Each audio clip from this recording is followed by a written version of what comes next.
Welcome to TechLiber channel. In today's video, I'll teach you how to fix Windows 11 display too big issue. Now to fix it, what you need to do is just right click on your desktop, then just click on display settings. Then from here, you need to go to scale and layout, and under the scale, you need to change this. You need to get it to the recommended one, which is 100 for me. So you need to change it to 100, then it will be like this. But I personally prefer it big, so I'm gonna put it 125%. You can put it to 100% if you feel like that's good for you. Then you need to go to the display resolution and make sure you have selected the recommended one here as well. Just select the one recommended for your monitor.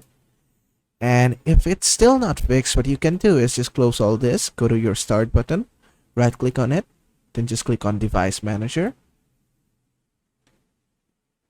Then from here, just go to display adapters. Then just right click on your graphics card and click on update drivers. Then from here, select search automatically for drivers. And the best drivers are already installed for my GPU, so I don't need to update my graphics drivers. But if yours are outdated, it will automatically update it for you. Just click on close and just close this. And basically that is how to fix Windows 11 display too big issue. I hope this video was helpful. If it was, please give it a thumbs up and don't forget to subscribe.